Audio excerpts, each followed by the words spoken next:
Welcome and thank you for standing by. At this time, all participants are in a listen-only mode. Today's webinar is being recorded, and the recording will be posted publicly. If you have any objections, you may disconnect at this time. Now I'd like to turn the call over to your host, Wendy Peebles. Good afternoon. I'm Wendy Peebles, Lead Outreach Coordinator, the Census Bureau Economic Management Division. I am delighted that you have joined today to celebrate this Manufacturers Day event. This is a collaboration with our federal trade partners to include NIST, Manufacturing Extension Partnership, Small Business Administration, U.S. Commercial Service, Export-Import Bank of the United States, Houston Minority Business Development Agency Export Center, and the U.S. Census Bureau. A few points before we begin. Questions and answers will occur at the end via the chat. Please send your questions to all panelists. Please do not send any sensitive or company identifying information in the chat. The transcript, presentation, and recording will be available about 7 to 10 business days following the webinar and will be posted to the Census Academy site. Celebrating Manufacturing Month 2022. Here are some best practices for global market expansion from successful manufacturers. The partnership agencies have launched a new campaign to encourage experienced exporters to share their stories with small or medium-sized exporters to help motivate them to begin exporting or to begin to build their export strategy. So thus you see here the first bullet, video marketing. For that information, you can visit the NAM website, National Association of Manufacturers, for more information. That information will be placed in the chat. Also from the webinar today, you will receive tools and resources to support you in your global marketplace, such as info to attract new markets, help you to build export strategies, leverage global connections, and financial support as well. So let's take a look at our agenda. We will have greetings from Alexis Afedat, Director of Trade Facilitation Policy. We will have a manufacturers roundtable that will be moderated by Gabriel Esparza, Associate Administrator of International Trade. I will return and provide you some information on agency federal resources and services. And we will have our Q&A at the end. So at this time, I will turn it over to Alexis Afedat. Thank you so much, Wendy. Good afternoon, everyone. My name is Allie Offit, and I am the Director of Trade Facilitation Policy at the National Association of Manufacturers. First off, I'd like to say thank you to the federal agencies here today for working together to provide this great webinar to both celebrate manufacturing and highlight the ways that the federal government can support manufacturers in expanding sales to global markets.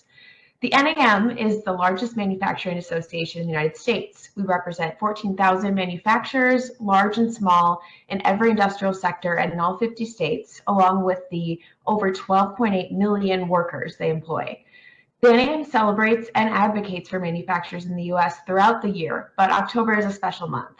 On the first Friday in October every year, October 7th this year, the NAM's Manufacturing Institute celebrates Manufacturing Day, when thousands of companies and educational institutions around the country open their doors to get communities and especially students excited about the high-tech, high-paid jobs in manufacturing.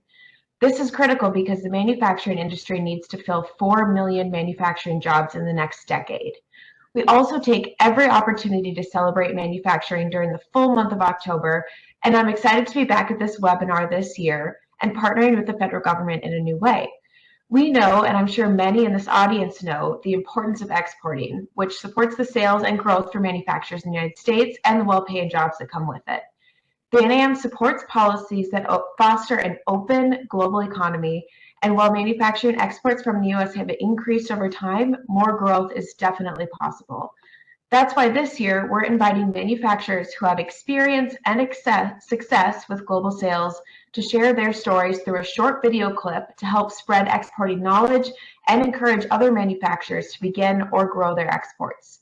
You can find the NAM's new export promotion website as well as our webpage to submit your exporter experience video on our website. And I will post the link to submit your video in the chat now. We hope that you'll take the time to check this out and submit a 1-minute video to share your advice with new and other exporters. There are 9 prompts for you to pick from on the site, and you can upload your short video from your computer or phone or record directly on the site. Your video may even be used in federal government or NAM social media or other promotions in the future. With that, thanks again for the opportunity to be here today and for the partnership to help manufacturers expand their sales in global markets. With that, let me turn the floor over to Gabe. All right. Thank you so much. It is a pleasure to be with you all today, and welcome to this event that celebrates Manufacturing Month in the United States. I'd like to invite my panelists to come on camera if they would be so kind as to turn on their cameras and get ready to join us in our discussion. As they are doing that, I will just briefly introduce myself. I'm Gabe Esparza. I'm the Associate Administrator for the Office of International Trade at the U.S. Small Business Administration. Our mandate, very simply, is to increase U.S. exports from American small businesses. We do so at the SBA through a variety of capacities and tools. The first is to provide education, training, and technical assistance to small businesses as they endeavor to get into trade. The second is to provide access to capital, both in the form of term loans and working capital lines of credit, as well as stimulus grants through the State Trade Expansion Program. And then finally, we work on access to markets by serving as the voice of American small businesses when it comes to free trade agreements and other foreign trade policies. All of these things we do in tandem with our partners across the federal government. But it is important as we celebrate this month to hear from manufacturers, to hear from those American small businesses who are on the front line every day, learning and experiencing what it is to be an exporter. And so I'll invite again Deborah, Steve, Robert, and Carl to join us, and I'll just briefly introduce them and have them share a little bit about their business. First, Deborah Dudley is the owner of Oscarware out of Bonneville, Kentucky. She is the barbecue toppers is what they make. And so, Deborah, if you would be so kind as to share a little bit about your business and how you got into exporting. Good morning, everyone.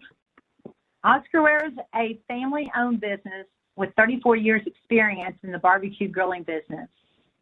In 1989, Memorial Day and the 4th of July were the 2 days a year that families would roll out their grill to grill hamburgers and hot dogs, until my late husband and I grilled up an idea for a product that we would call a grill topper and started a company and a brand that we would call Oscarware. Now, in 1989, telephones, travel, and trade shows, I was going to around the stores doing in-store cooking demos, and I was even on QVC back in the day when you had to dial in by telephone to place an order. But those were the resources that were available to me then. And then no one knew what a grill topper was, and no one had ever heard of a company called Oscarware. Today, we're the leading domestic manufacturer in the U.S. of a full product line of disposable toppers and porcelain-coated steel toppers. We do all the manufacturing from A to Z here in Kentucky in the small town of Bonneville, and we ship our products all across the USA and to 14 other countries. Our current international customers have stores in Japan, Chile, England, Ireland, Scotland, Wales, Korea, Germany, Kuwait, Italy, Belgium, Turkey, Kosovo, and UAE. We've come a long way. But we took that first step back in 2014 as part of the Kentucky Governor's Trade Mission to the United Kingdom.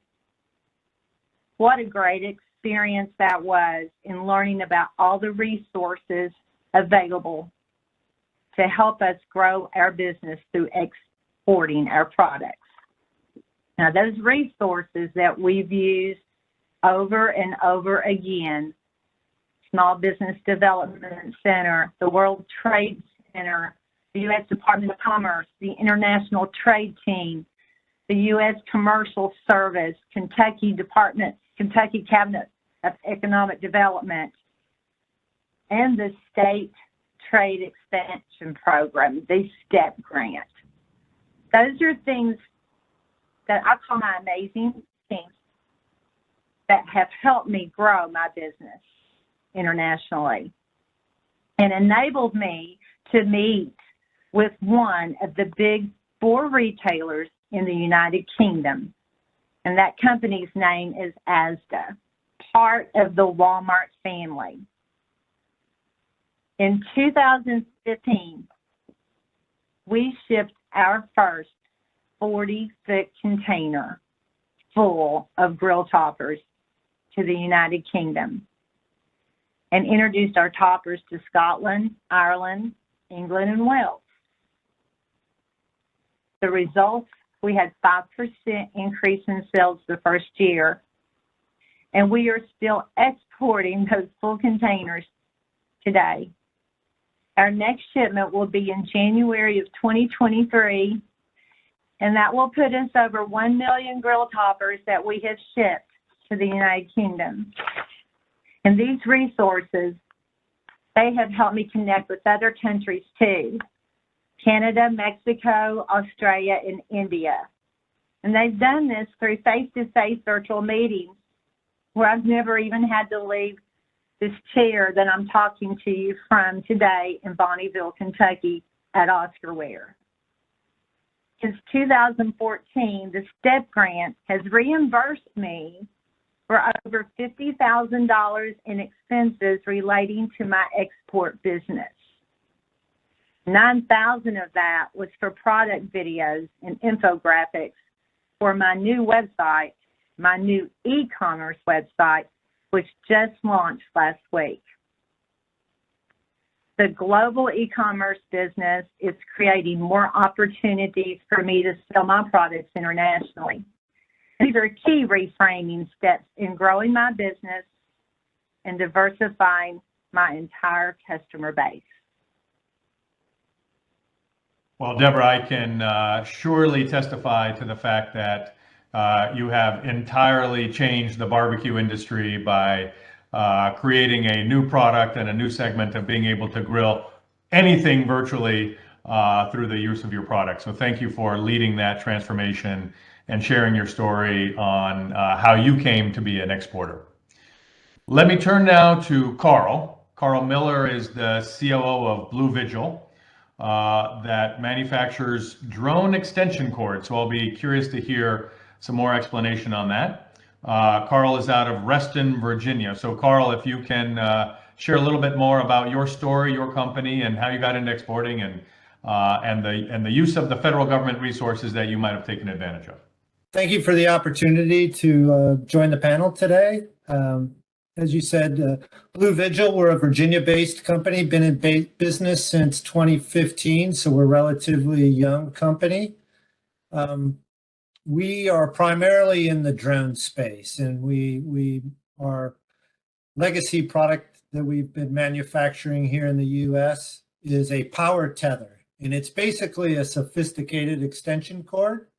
But what it allows you to do is keep a drone in the air for extended periods of time. So a typical battery life on a drone that a police force or fire department or business may use is about 20 minutes. So if they have a reason to be in the sky for a long time, they've got to come down, land, switch batteries, charge batteries, put new batteries in, and take back off every 20, 25 minutes. So with a tether, you're able to stay up there indefinitely. We've had flights as long as 42 hours before people got bored and said, okay, we get it. You can stay up there a long time. We're branching out. We're creating a new product that we'll be bringing to market very shortly. It's a tethered lighting system. So it replaces the light towers you see on construction sites alongside the highway today and uses even more light, but at a higher height, and eliminates all that annoying and dangerous glare and shadows that you experience. So we're really excited about that. we've been a leader in the U.S. market with tethered products virtually since we got our start. However, it quickly became evident to us that there was a lot of interest outside of the U.S. As well. So we quickly began getting inquiries from dealers and distributors in faraway places wanting to carry our products. So about 3 years ago, we began in earnest going after some of these international markets. Today, our products we have dealerships in Canada, Mexico, Peru, Chile, and then we have 3 that are pending soon to be India, Australia, and in the EU. So for us, a key way to reach these dealers are through trade shows and international trade shows, which doesn't mean that we have to travel internationally. Many U.S. Shows qualify as international based on the audience that they attract. And through that, it allowed us to qualify for these STEP grants through our state economic development program. And we have gotten nearly 30,000 in those grants.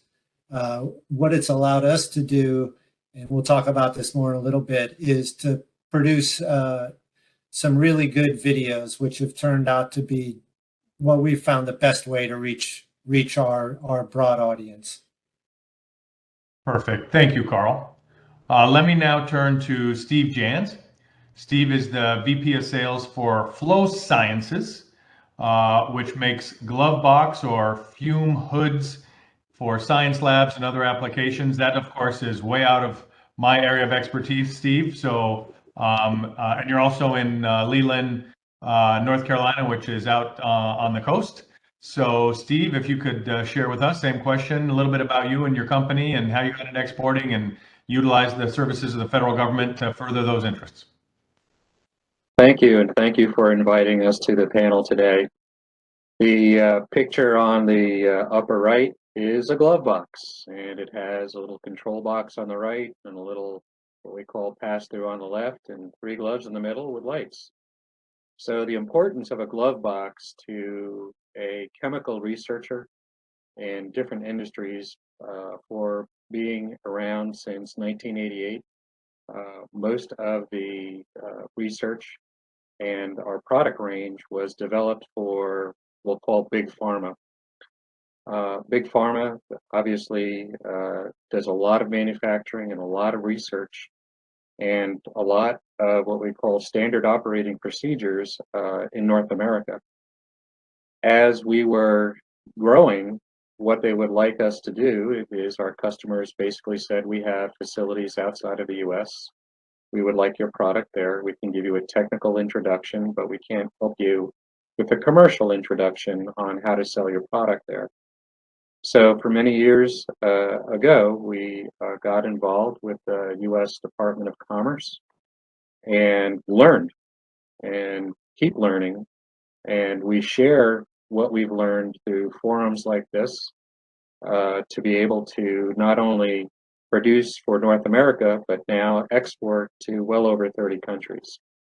The idea of keeping someone safe is at the core of all of the people that work here, the design engineers, the production people, and even the visitors from various pharmaceutical companies or nanotechnology companies or battery companies that come here, because what they need to understand is that the products that they're developing with, from small scale all the way through production, depend on powders. So science of airflow is Flow Sciences. We're a very good mechanical engineering outfit with incredible manufacturing capabilities located here in southeastern North Carolina.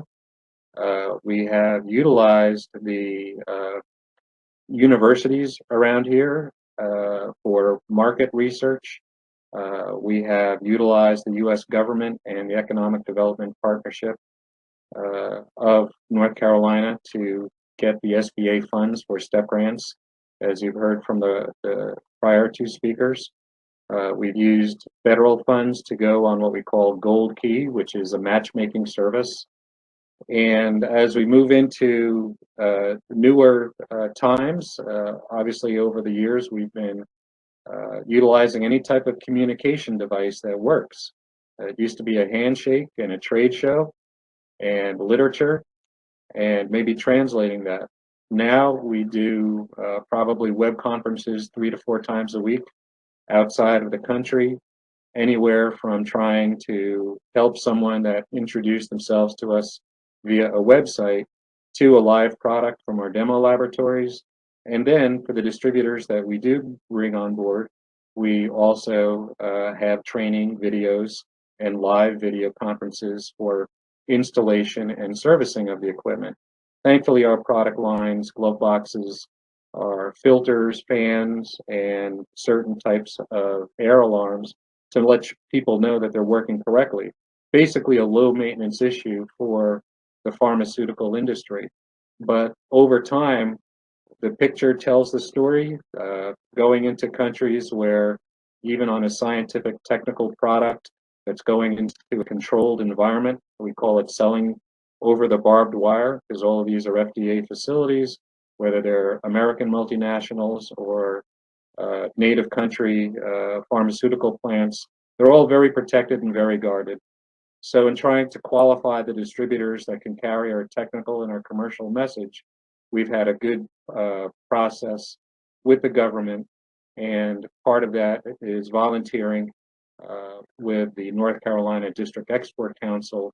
Every state has one, and we help other people understand what we've gone through to not only gain state, federal, and county money, but also to be able to learn how to sell a very technical product into a very controlled market and overseas. And thankfully, a lot of the people that are utilizing our product are making anti-cancer drugs, or making new types of batteries, or making things that we haven't even thought of when we first began the company. And it's very exciting to be part of this company, and we have a great team working with us. And part of that team is the extended agencies that are represented on this call. Thank you.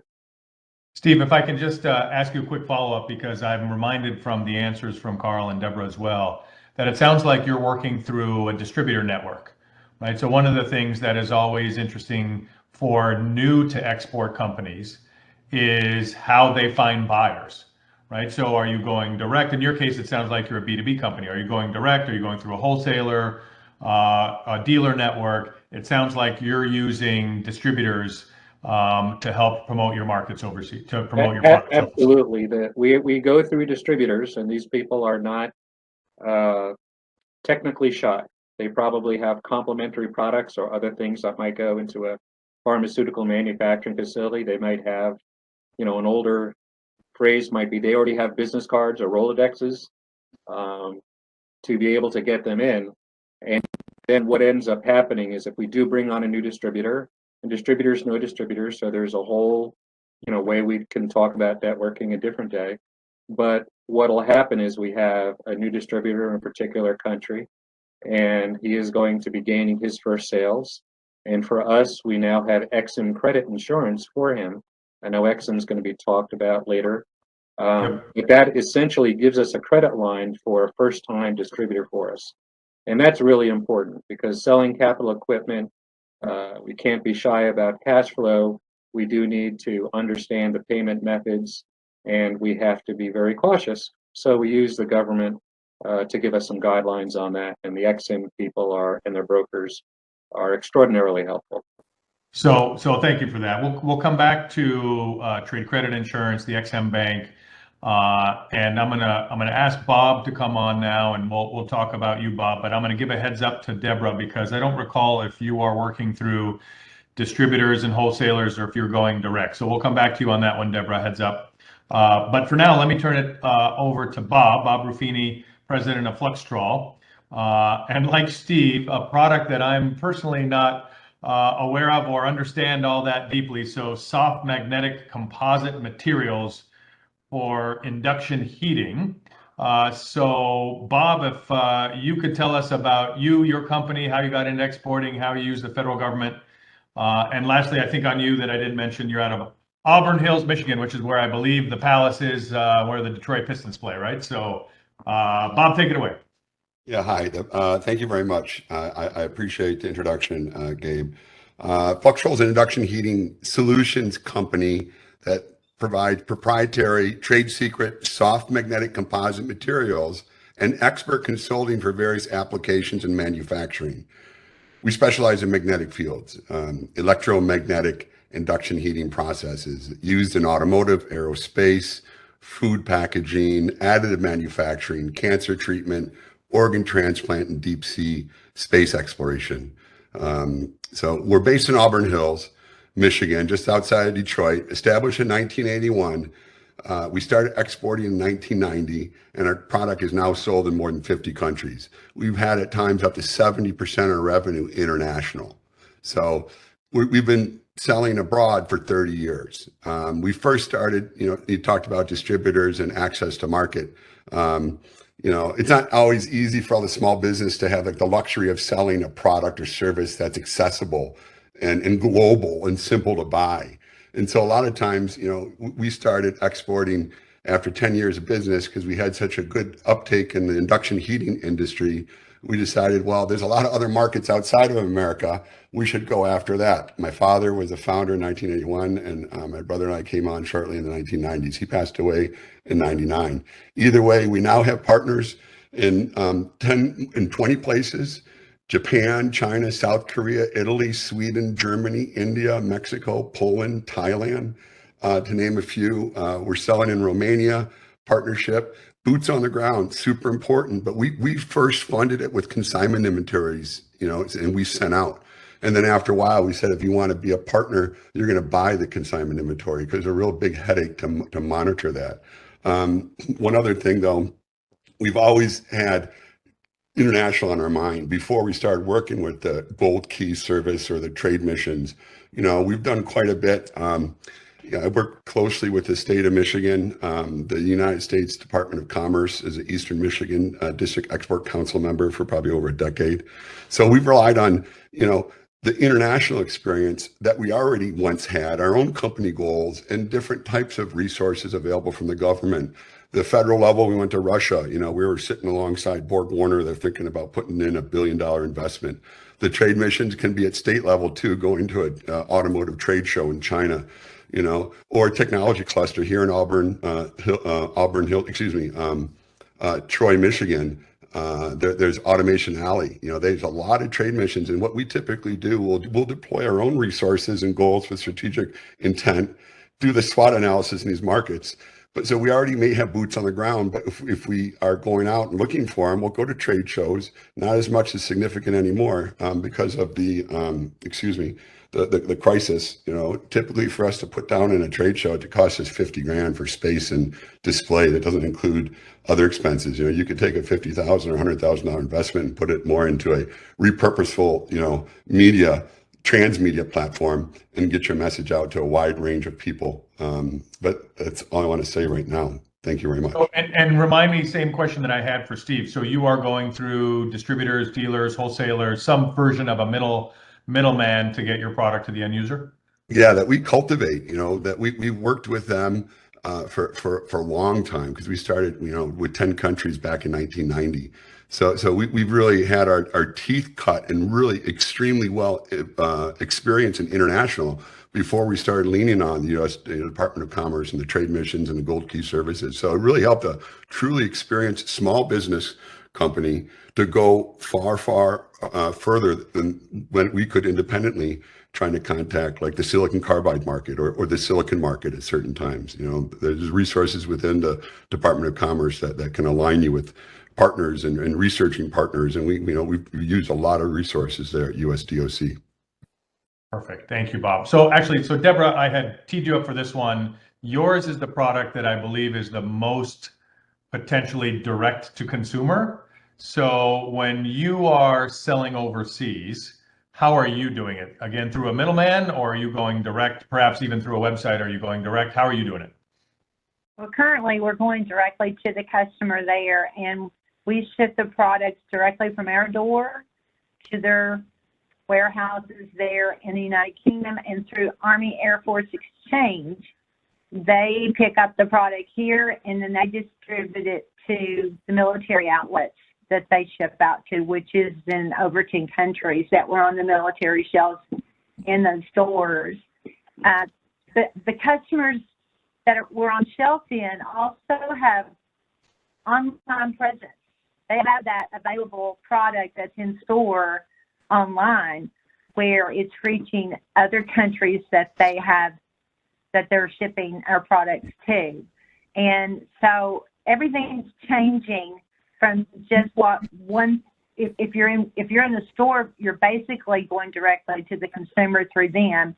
And in our case, with the launch of our new website, we're going to have that opportunity to sell directly to the consumer if they can't find our product available close to them, or into other countries, or open doors in other countries through that will impulse them to either bring our products into their stores or into distribution on their online e-commerce. Perfect. All right. So this is very helpful because, again, as we think about those small businesses that are new to exporting, that are interested in exporting, the number one question they have is, how do I find a buyer, right? And is that going direct? It depends on if your product is a B2B product or a direct-to-consumer product. And so often this question comes up of, do I find a wholesaler, middleman, distributor, dealer? There's lots of the synonymous terms there. Or do I somehow go direct? Oftentimes through a website or e-commerce, going direct. So I appreciate that follow-up question from all of you. Before we get into, yeah, go ahead. So just to tail onto that, though, I think what it's really important is to understand, how do the buyers typically buy? Sure. So are they used to using a dealer or distributor? That's right. As opposed to going direct? So we need to understand that, and that helped us immensely. Yeah, this is some version of know your customer, know your market, right? Are they buying directly? Are they buying through middlemen? A couple of terms that were thrown out in this last discussion I want to clear up for our audience. The first was Gold Key. And this is a product of the U.S. Commercial Service, the Department of Commerce. So for any of you who have leveraged Gold Key services, would one of you be willing to just explain what that is and how you use it? And I'm not going to call on anybody, so well, go ahead there. I've had a couple of successful Gold Keys, and to follow up with what Carl was saying, there's a good questionnaire that you need to fill out. It talks about your customer, what type of sales channel you would like to go through, and that allows the commercial service officer in the country or the area of countries that you're looking for to be able to suggest which distributors or which trade shows. We had gone to Belgium on a Gold Key program and at a particular trade show, so I was able to not only have vetted meetings, back to back to back, but also chose a distributor, and that's worked out very well to this day. And that's probably a 10-year-old relationship. Some of the other pieces about this matchmaking thing, I think Robert had suggested that he was on a trade mission many years ago, went to a trade mission sponsored, or Trade Winds, excuse me, it was a trade mission to Southeast Asia. And you can combine that with these types of matchmaking services. So when you're using your dollars to travel overseas to trade shows, it's really amazing what the commercial service can set up for you in 1 week. And my only request is that, strong black coffee is around. But I hope that answers your question. Yeah, I appreciate that, Steve. I have a really good experience I can share with you. We were in going to Eastern Europe. We started off in Germany, in the Berlin area, and we do a lot of work in crystal growing. Induction heating is used in the silicon market for foundries. It's also used in the silicon carbide market, and it's one of the biggest markets that we're exploring. We went there we have to know what success looks like. Commercial service is not going to want to bring over a tourist group. Okay. So you have to know your audience. You got to really be knowing what you're seeking and how to promote it. And you got to know the SWOT, you got to know the market that you're going into. I mean, it's really difficult because it's a rigorous application. And if you really don't spend the time to take the time to know your business and know the market you're going into, and align it with your long-term business strategy, it's a long-term, process. But so anyways, we get there. We've got 6 companies. We know what our companies we want. We go there. We get a market analysis like 25 pages long. Every single company listed, all their manufacturing sites, all their phone numbers, addresses, what they're doing there. No one wanted to meet with us though. So we had this huge market analysis we spent, probably less than $2,000 on, not including travel. But there was, great market intelligence there. But also on the same version, same trip, I'm with a trade mission going to Eastern Europe through the technology cluster, and I meet I plan a strategy and how to work within the group to re-enter India. So a lot of times these trade missions, you're with experienced, savvy people that you can lean into and ask about your other international business and how they may have handled it. So there's a lot of resources internally that you're not even looking at sometimes when you're doing these trade missions and Gold Key services. I think it's important that you open up and be more aware of the opportunities in front of you. And if you don't find someone at Gold Key Service, you ask them, who do they think that's a good partner for us? So a lot of times you got to think out of the box and not just rely on the service provided. And we found great partnerships like in Poland that way, where the Gold Key Service didn't bring any viable candidates, but the candidates that they brought forward knew who we should talk to. It's a good point, Bob, in that the U.S. Foreign Commercial Service out of the Commerce Department is, for lack of a better term, some version of an outsourced sales department for American small businesses, right? Between what you mentioned as a part of these Gold Key services, the market research, there's also this help in finding a buyer, listing a couple of folks that might be appropriate buyers and helping to broker meetings. That's a fabulous service.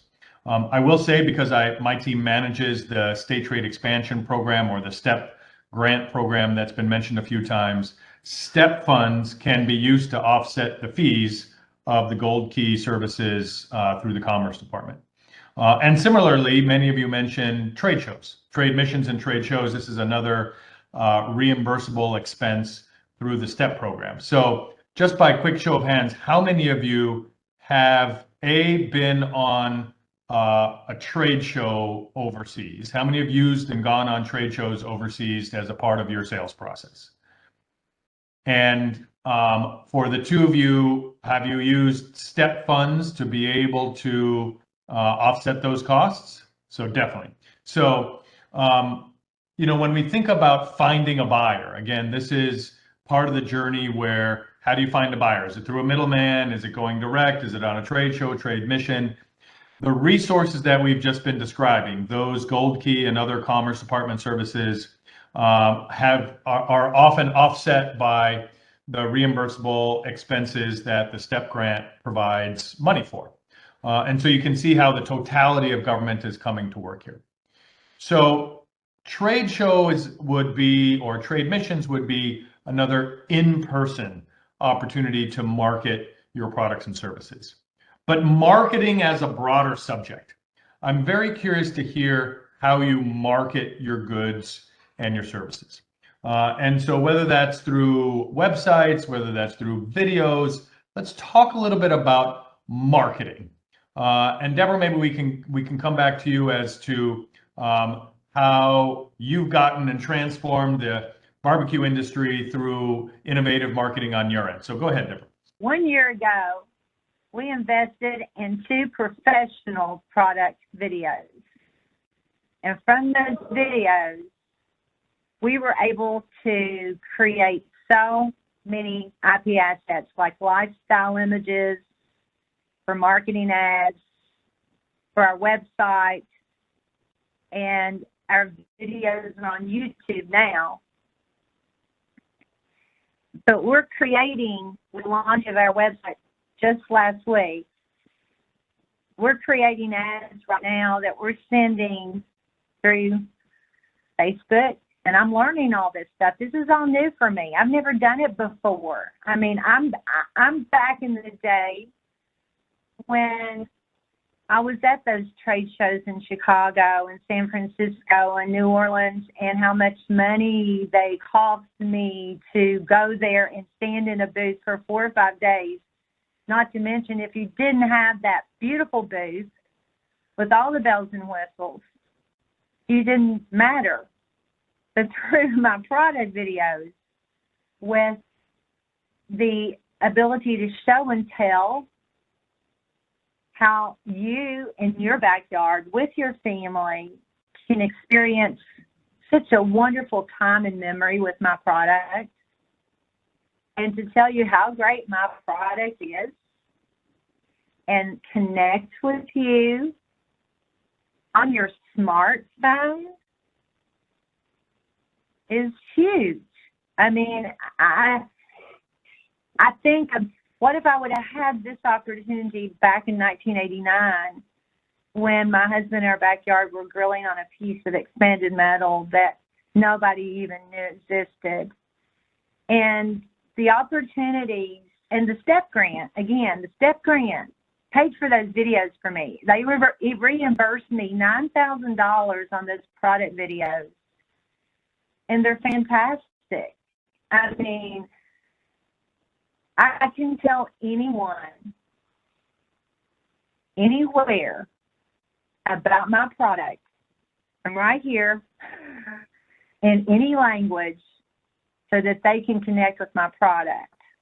I imagine if I started watching your videos, I would start to get hungry and need to go out and start grilling myself. So I imagine you have a pretty obvious use. Carl, let me ask you the same question, because obviously people know what drones are, but imagining what it means to have some version of a cord that powers them, let alone the light application and product you have. Talk to me about how you're using video or digital technology to market your products. You're on mute now too. Look at that. That's twice. So video is indispensable, right? We have a product that's pretty much impossible to really demonstrate at a trade show, right? In our booth, you just can't do it. So certainly having a video you can put on your website is nice, but for us, the big win is being able to have a couple displays, high-res displays in our booth, and being able to show our products in action in that booth. And that's really where we get the biggest benefit of our video marketing. Is it's really the only good way to demonstrate the project, unless you went out person by person and did a demonstration for individual police departments. Now, that's the benefit for us of having distributors and dealers. They're kind of the boots on the ground out in the field, and they can do that. But even for them, they're constantly asking us for video assets, right? That they can put on their websites, that they can use in booths at shows. That they go to some regional shows that aren't as big as the ones we go to. And let's just face it, we're moving towards a video-driven culture, right? It's static content is old school. Email is kind of oh my goodness, you use email, right? They all want to see video. And similar to Deborah, did you leverage either STEP grant resources or other federal government resources to help offset some of the costs in making those videos? Yeah, absolutely. The STEP grants are the primary vehicle that we used. I don't know that we would have gotten the quality of video that we have if we hadn't had access to those funds. Great, perfect.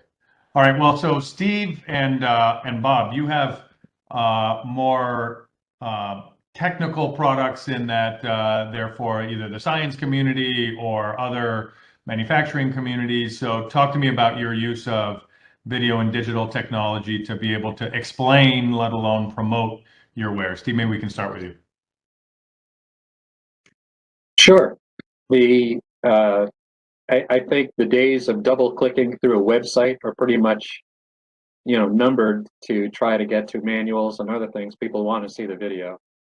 So I think the term video assets is probably very, very well informed, relative to keep capturing those things on YouTube and making them accessible to as many markets as possible. So in China, we're working with WeChat, right? Because you kind of have to know your customer. Everybody's on WeChat there.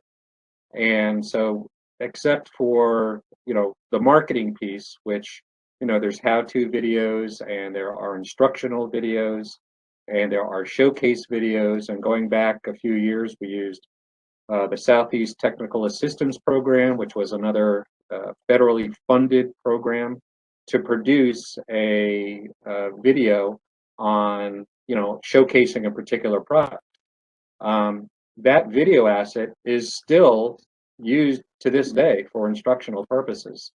And when we are using various web conference platforms, depending on the permission given by us or by the company, we again have now another piece of library that we can slice and dice for training or potentially incorporation into another marketing video. And an example again is helping other people in a non-technical way. We recently participated in an Exim Bank video to let people understand how that has benefited from us. And instead of being technical, it was more financial in its underpinnings. We had our CFO as well as myself on it discussing what that importance is. And so now that's video captured that can be shared with other people too. So the ability to see it on your smartphone is quite amazing. And, I have to shout out to WhatsApp because it's two-way, right? If we have someone we call walking the halls and making the calls in laboratories, if they have the permission, they can send us a WhatsApp video and we can better understand the needs of our client. And when it, to go full circle, if we're going through a Gold Key program, people are looking at our website, they're looking at YouTube. The distributor is already kind of vetting us before the meeting even starts. And when we go full circle, they're asking, okay, now we have some, we only have a few people. Our distributors vary from many people to 3 and 4 in a country, or maybe 1 or 2. As long as they're knowledgeable, the customer understands that being a technical product, we will have support. And some of that support now has to be in video for certain turnover packages. So all of that new over the last year, but video is really, it's part of the skeletal structure of how we go to market from web all the way through installation and commissioning. What I'm hearing from you, Steve, is it's not only about cutting the video itself, but the medium through which you distribute it, whether it's YouTube, WeChat, WhatsApp, or any other given set of medium platforms. It's important to localize it in the market so it is as relevant and applicable as possible. Thank you. Well said.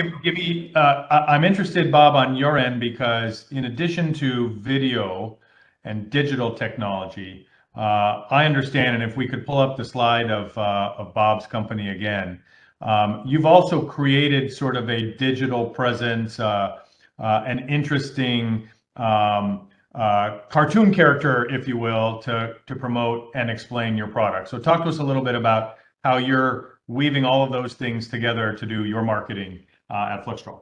Yeah, I mean, when you look at our slide, we're soft magnetic composites, providing engineering services such as computer simulation modeling, optimization, and prototype services, utilizing state of the art. I mean, you start falling asleep in all honesty. So, wouldn't we needed a way to share narrative, okay? Because it's a trade secret, it's a proprietary material. A lot of times we're doing proprietary stuff with the EV market, with internal combustion, with the carbon fiber market, with the silicon carbide, with the additive manufacturing. We can't talk about our customers. So we had to share a narrative that could be easily understood by anyone without disclosing the proprietary information. But the question remained, how could we achieve this in a fun, engaging, and interactive way across all media platforms? And so, our leadership team came up with the idea, along with some very valued suppliers, to personify Flextrol as a Hollywood level superhero. By characterizing the company's product services as a hero in a comic book, we can tell the story of our business in a way that would be engaging audiences, technical, non-technical, of any age around the world. We worked with award-winning fantasy author Joseph Bastian from Detroit, also Marvel Studio audience Patrick Envoy, as well as our scientists and engineers. We set about writing the scripts and the design to communicate, and we really wanted to come out with a chronicle of the origins of Fluxtrol Man, his arrival on Earth, the specialized animated, development of Fluxtrol materials and their unique ability and a myriad of engineering applications around the world. So it's like we use transmedia as a storytelling to share Fluxtrol's message, and we were able to connect and engage with a broader audience, including younger, non-technical people. We could use this to help in STEM to get people engaged. This is just one superhero in electromagnetism and magnetic field expert. But part of it, we've had interest from other folks on the West Coast to use this in a more creative way outside of our sales and marketing promotion. But at the same time, it's really important. We posted this, and we didn't have a Fluxtrol presence, a company corporate website on LinkedIn. And so we actually had used this to come to utilize, promotion on social media. We could look at the launching of it. We could look at the viewer locations, where they're at in the world. We looked at the category, are they from engineering? Are they from development, marketing? We looked at their titles. We could look at the leads in relationship to the materials, like how often over a period of 6 months, because we had 6 episodes, did the traffic increase? And we also tied it over to our sales dollars, and we looked at the channel stats. We're looking at the Fluxtrol YouTube or the Fluxtrol LinkedIn or the Fluxtrol Twitter account. So, there's a lot of data that gets mined on this stuff. So just creating the narrative is one thing, but utilizing it in a very strategic, long-term business strategy growth area, it's really complex, and it's not easy to manage, but you really have to nowadays, because it's a very sophisticated world out there. And 60% of the world's searches are done on, a smartphone or a smart tablet. No one's at their desk and on their computer. So you got to be able to make sure your platform is available in all different media technologies and also websites. So yeah, well, let me just give you credit that for what can be a rather dry or highly technical piece of science, you've done a great job of marketing in a way that is fun for your consumers as well. So well done there. thank you. We will get to audience questions in a second. I want to make this as practical for people as possible too. So I'd love to have everybody give me a minute on just some very fundamental and basic advice that you'd give our audience for anybody who is, again, either thinking about getting into exporting or relatively new to exporting. Maybe they only have one country they're exporting to. What would you be able to share from your journey as a small business and as an exporter to help the next person along in their journey? Deborah, maybe we can start with you on that one and hear what you got to say. Today, Oscar Ware is a global company that started in a backyard barbecue 34 years ago. How I have had to reinvent and reframe my business over those 34 years, I've shared with you today, but today I'm able to reach this huge global commerce market that has unlimited shelf space. There is no limit to how many products can be put on this huge marketplace. But the resources that I'm using today are free. And we've told you how they've helped us. We've told you how important they are to what I'm doing now and what I might do 10 years from now. They listen to me. They listen to you. We ask for help, and they learn how to help from us. And I've seen all of these resources change over the years. You know, they may have not done translations or helped with translations 30 years ago, but they're doing it today. I mean, it's an inspiration for me to be on this webinar today because I'm I can't tell you how much they've helped me grow, sustain with a new product and need tooling or a press. You know, they've done, I make the call. I call my small business development center, and then I just wait for them to call me back because they're going to make it happen for me. So my advice is, whatever your problem is or whatever your goals are, reach out, because these resources are free and they're there to help you, and they are very passionate about small business. You are making a fabulous segue into what will be my momentary return to Wendy to go through some of the resources of the federal government. The Small Business Development Center Network, of course, is a public-private partnership with the federal government, funded largely by the SBA. But as you point out, an enormous network of experts across the country who are deeply trained and well-versed in all things exporting. So a fabulous resource. Thank you, Deborah, for that. Carl, your advice to our audience. So just two things really quick. One is do your homework, right? Know your business and know how that translates abroad. And then secondly, as Deborah said, tap into the resources that are available to you. Don't reinvent the wheel, and don't try. It's such a broad topic area. You can't become an expert in it, but there are lots of experts out there at your disposal. Know thyself. That's an important one. Steve, you're up. Thank you again. The lesson learned is talk with your customers. And if your customers are going into a new country, they will probably, or have facilities in a new country, they will probably assist you with some resources to be able to understand how to get there, even if it's now virtual, right? To meet with people over video calls the way we're doing today. The second lesson, we have not had an issue with this, is with your go-to-market strategy, please do the investigation with your channel partner, because you want to get paid, right? And whether it's doing D&Bs or having the government do a little, it's not too much problem for the U.S. Department of Commerce. But when we pick up a new distributor, we do, some diligence, and it's not expensive, and it's funded, and it's smart. So, we lean on our customers because they're leaning on us, thankfully, really exporting since about 2003, then moving it into, we had to find a new gear during the Great Recession. That new gear was getting on a plane, going to trade missions. And now when we are looking at particular new markets like the Middle East, we are utilizing government resources to understand.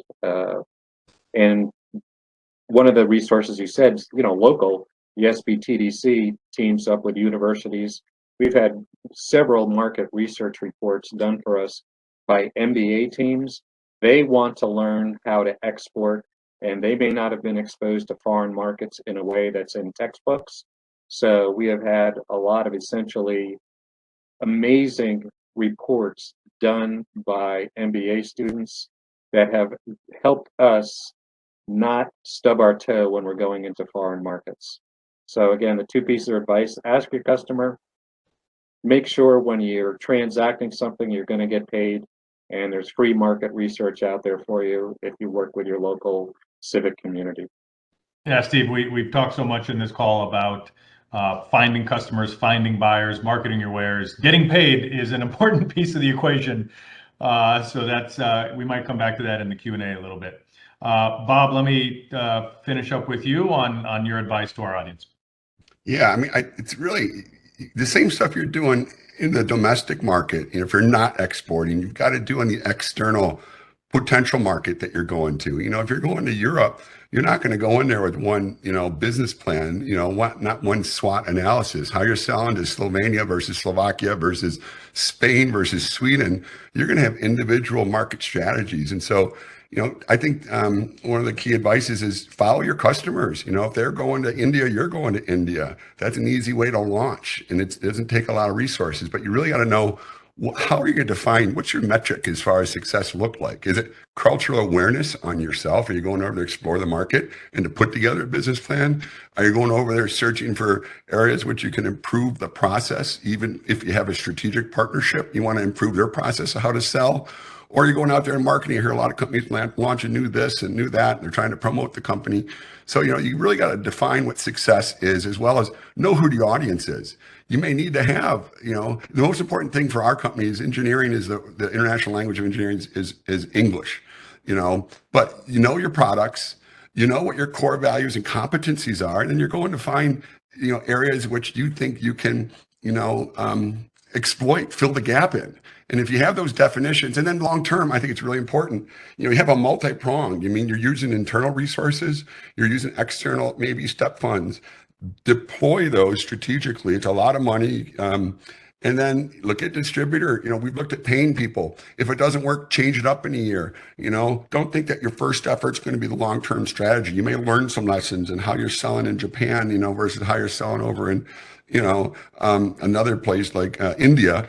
You're not going to be able to use that. You may have to translate some stuff from English into Japanese versus India. There's 27 main languages. Most people know 9. So what language do you choose to pick your presentation in? I think it's really important nowadays. One thing I think one of our colleagues here on the panel talked about, Deborah, she talked about, it's also anytime. The stuff that you're creating digitally, anytime, every time, anytime, someone can access your company. And that's what you want to make sure that they have access to, your company, your products or services, and how to buy it. So make sure that's on your website. Every Patriot website should have a call to action. They should be able to identify how to buy the material and get to you, or your partners. There you go. Thank you, Bob. Throughout the panel discussion, obviously we've been spending time talking about the products and services of the federal government. So you've heard the Small Business Administration, you've heard the U.S. Commerce Department, you've heard the Export-Import Bank, and a variety other, the Small Business Development Centers, other resources of the government. So let me turn it back to Wendy for a moment to give you a little bit more information on some of these entities and some of these services. So Wendy, if you could, we'll send it back to you if you want to jump in on those services of the government.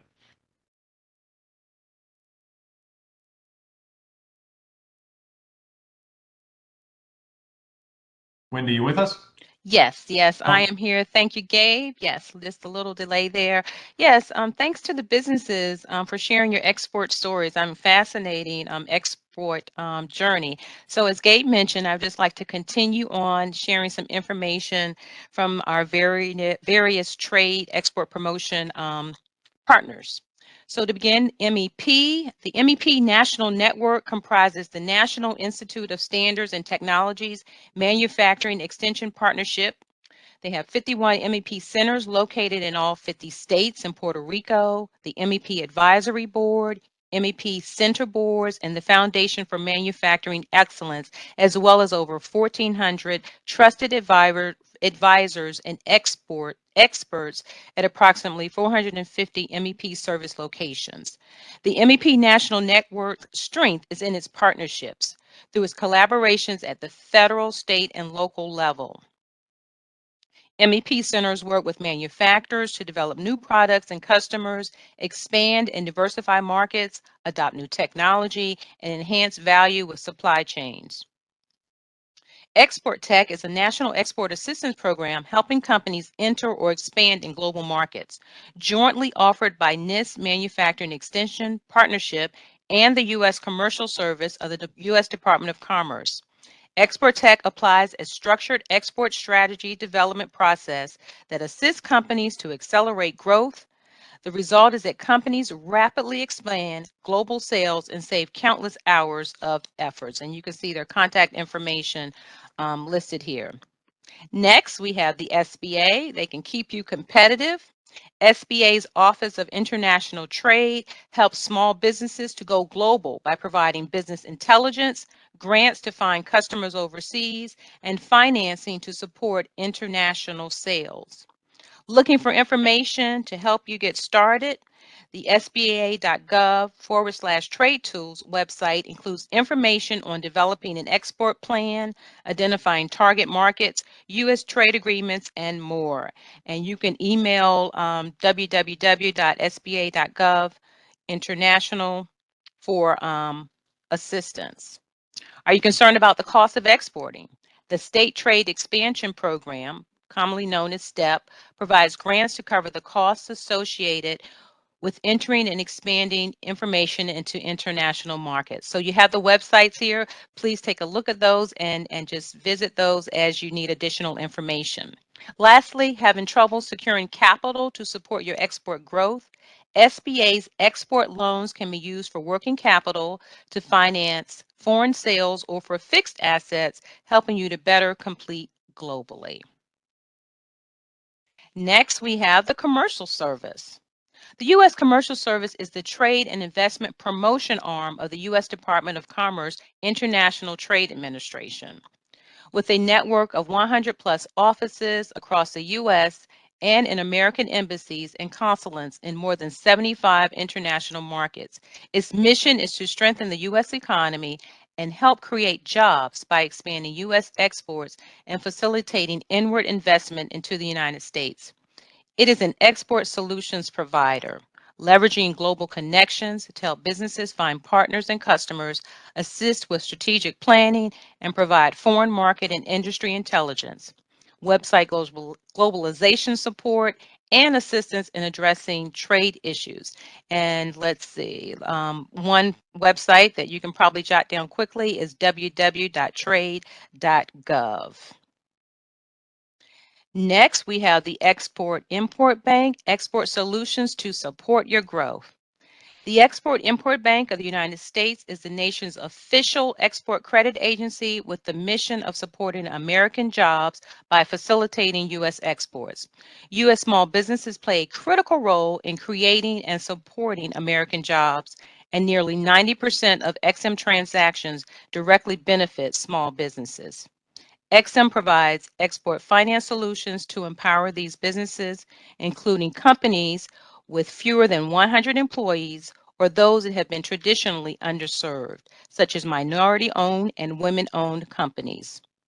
To achieve this, EXIM offers two primary products: export credit insurance and working capital loan guarantees, which are designed to help U.S. companies mitigate risks and access working capital so they can confidently export their goods and services worldwide. For more information, visit www.exim.gov. And of course, the Census Bureau.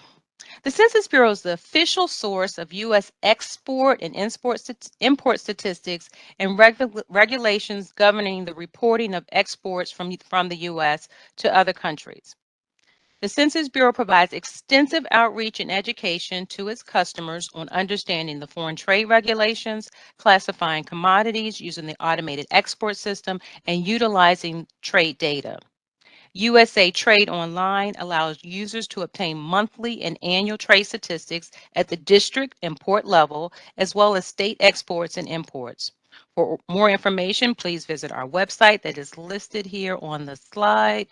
And also, you may call our International Trade Helpline that's also listed.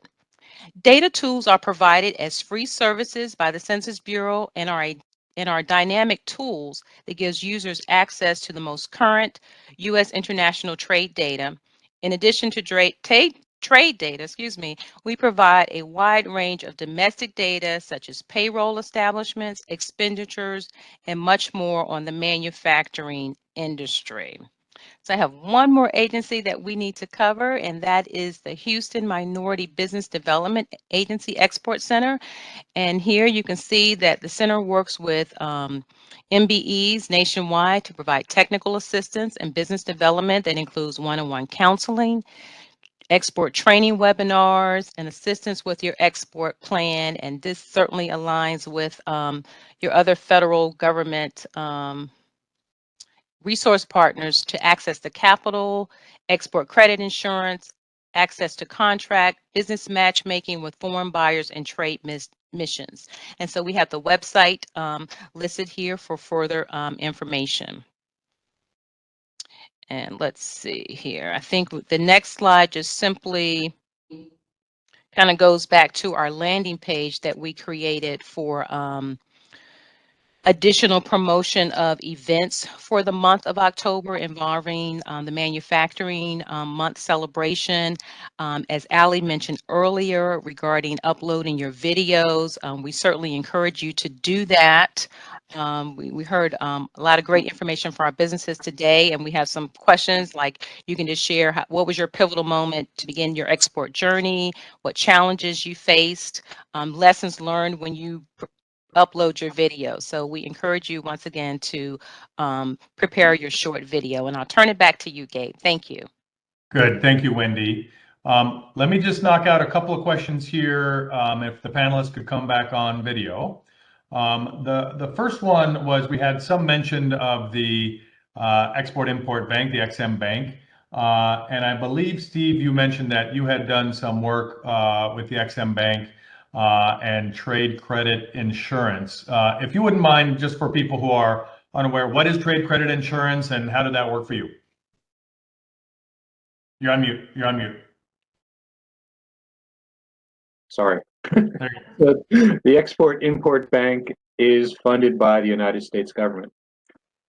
For example, China has 3 export-import banks helping their inbound and outbound products. So our Export-Import Bank not only allows us to potentially, and it's the size of the business and understanding your Export-Import Bank, they can help with financing, but for our small business, what we have is a concern with getting paid, right? And the Export-Import Bank provides credit insurance, which you certainly can buy through private channels, but it's very reasonably priced on through the Export-Import Bank. And can you imagine the worst case scenario where you weren't paid, you do all your diligence, but Export-Import Bank will pay you back on a default of 95 cents on the dollar. So the ability for the Export-Import Bank to let you sleep at night when you're going into a foreign market or using a distributor for the first time is amazing. So you can have single country policies, multiple country policies, but Export-Import Bank is really kind of a keystone in our bridge, to other countries. Selling the application library that we do from big pharma to state agencies that are doing DNA research to federal companies that are federal labs that are doing DNA research and that type of thing. That customer may come to us, they may see a video, they may see a website, ultimately they may want to buy it locally for whatever reasons. And that way the Export-Import Bank is that final leg under the stool that really lets us complete the sale without any big concerns. And I'll remind our audience that the premiums, the cost associated with trade credit insurance out of the Export-Import Bank, let alone private sector trade credit insurance, can be offset by those same STEP grant funds that we've been talking about before. Let me do, as a final question to everybody, a round robin on financing. What I'd love to hear from everybody is whether your business is self-funded or funded through operations. Second would be whether you've raised money in the capital markets, whether that's equity, private equity, venture capital, private equity, what have you, or you've taken out loans for the business. And if you've taken out a loan, is that some version of a federally guaranteed loan like the SBA export loans or lines of credit that we have? So Deborah, could we start with you and talk a little bit about how you finance your business? The SBA made me a loan when we started our business, and our product took off, and we were trying to grow so fast from our cash flow, and we had difficulty doing that because you have to have inventory, you have to pay your bills, and we went to our local bank. They got us the SBA loan. That loan's paid off now. So, but I mean, I can't, we have no debt now. I mean, we are very, very good on good grounds, but you can't start a business without help, and that's what the SBA is there for. Good, good. Thank you, Deborah. Carl, what about you? We are in the still in the fundraising phase, so we are just closed the angel round and about to move on to a Series A venture.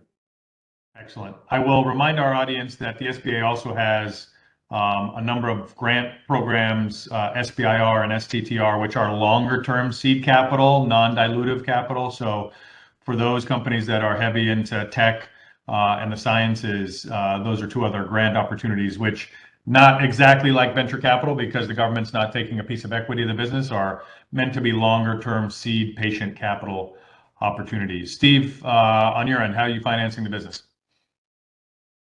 Well, I think like Deborah, the owner of the company, was an entrepreneur. He still runs the company, and he started it on a kitchen table out of his own bank account. So without going into the incredible amount of different facilities that we've gone through financially, we certainly have, we're in Hurricane Alley here. So we have used certain federal funds and loans to make sure that we were, we had the working capital during times where we had to shut down for whatever reason. And, the Triple P and all of that, was certainly helpful. So just a short answer, which is there is money out there and it does take time and paperwork to get, but there are people that will help you navigate how to get there. I'll just echo your remarks. Obviously, there's growth capital that can be the type of money that Carl was talking about, venture capital, private equity money. But in times of trouble, the SBA and other agencies of the federal government are there for recovery purposes as well. So the idle loans, emergency, injury, disaster loans are surely a part of the equation when it's necessary. Bob, what about you on your end, financing the business? We've self-funded, and this generation, the investments that we've made. First generation, I think, that had taken out a SBA to purchase the land, the building, or maybe to build the building. But we just feel there's not as many strings attached, and we were a little more agile, even though we have a really good working relationship with our bank. We set our own terms. I think it's really important. We didn't really talk about this, but getting paid is one of the most important things. And, we set our terms net 30, maybe net 45 US funds. And I think that's super critical, that when you're going abroad, you should have your terms. If you have to make a market concession, is a different story. But anyways, we're self-funded. We have a second company we spun off that we're working with, a cancer treatment and organ transplant called AMF Life Systems. That's also being self-funded from the owners of Fluxtrol.